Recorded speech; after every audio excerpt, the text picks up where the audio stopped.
Before you watch this video, make sure your mind is together because we are about to share shocking but yet interesting stories with you all. Many of us have witnessed deja vu, living another moment for the second time, and no one can explain why. Make sure you watch the video till the end and don't forget to hit the subscribe button.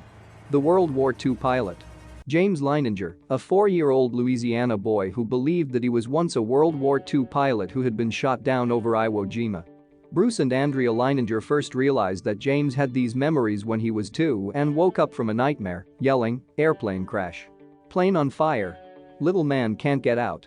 He also knew details about World War II aircraft that it would seem impossible for a toddler to know.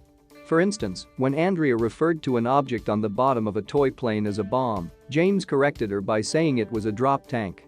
Another time, he and his parents were watching a History Channel documentary, and the narrator called a Japanese plane a Zero. James insisted that it was a Tony. In both cases, he was right. The boy said that he had also been named James in his previous life and that he'd flown off a ship named the Natoma. The Leiningers discovered a World War II aircraft carrier called the USS Natoma Bay.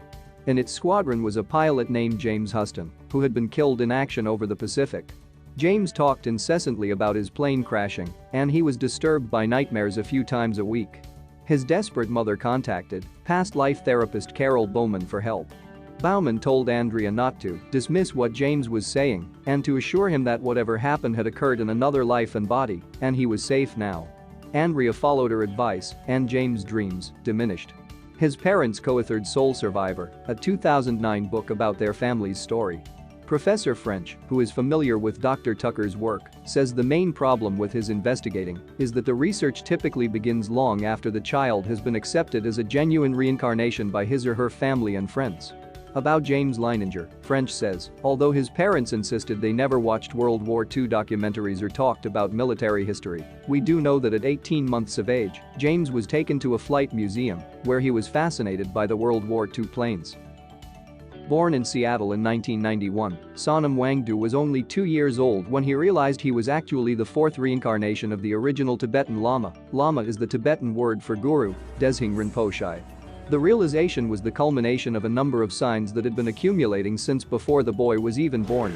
These included the visions of his mother and her own Lama, as well as the words of the 3rd reincarnation of Deshing, himself, Deshing Rinpoche III, who informed his acolytes in 1987, the year of his death, "I will be reborn in Seattle."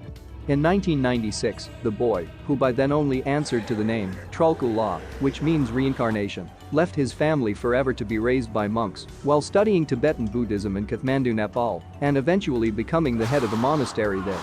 "I'm just going to stay here a long time." And that has proven to be true. The boy is now in his 23rd year of life as the 4th reincarnation of Deshing Rinpoche. Among the Yuva case studies is the story of an Oklahoma boy named Ryan. A few years ago, the 4-year-old woke up screaming at 2 in the morning.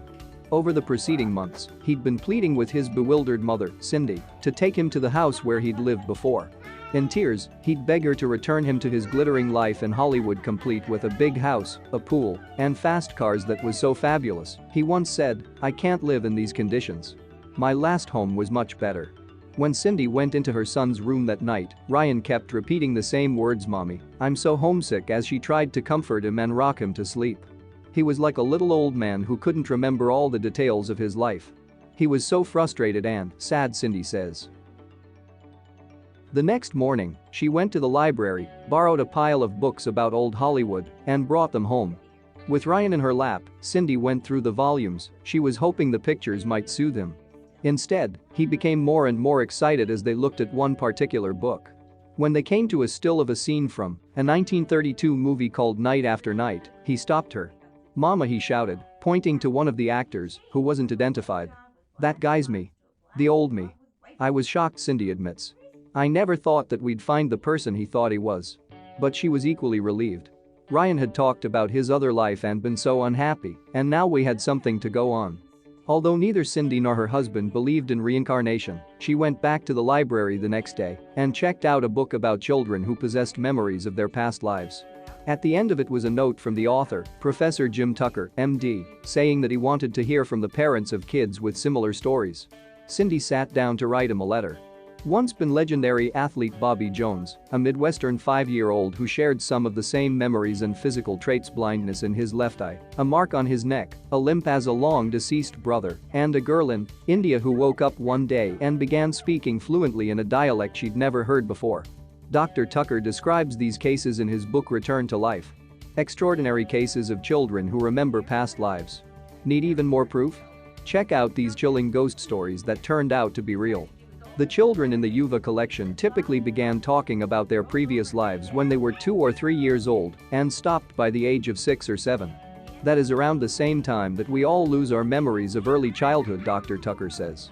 When he first learns about a subject, he checks for fraud, deliberate or unconscious, by asking 2 questions.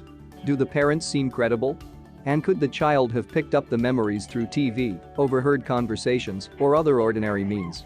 If he can rule out fraud, he and his team interview the child and his or her family to get a detailed account about the previous life.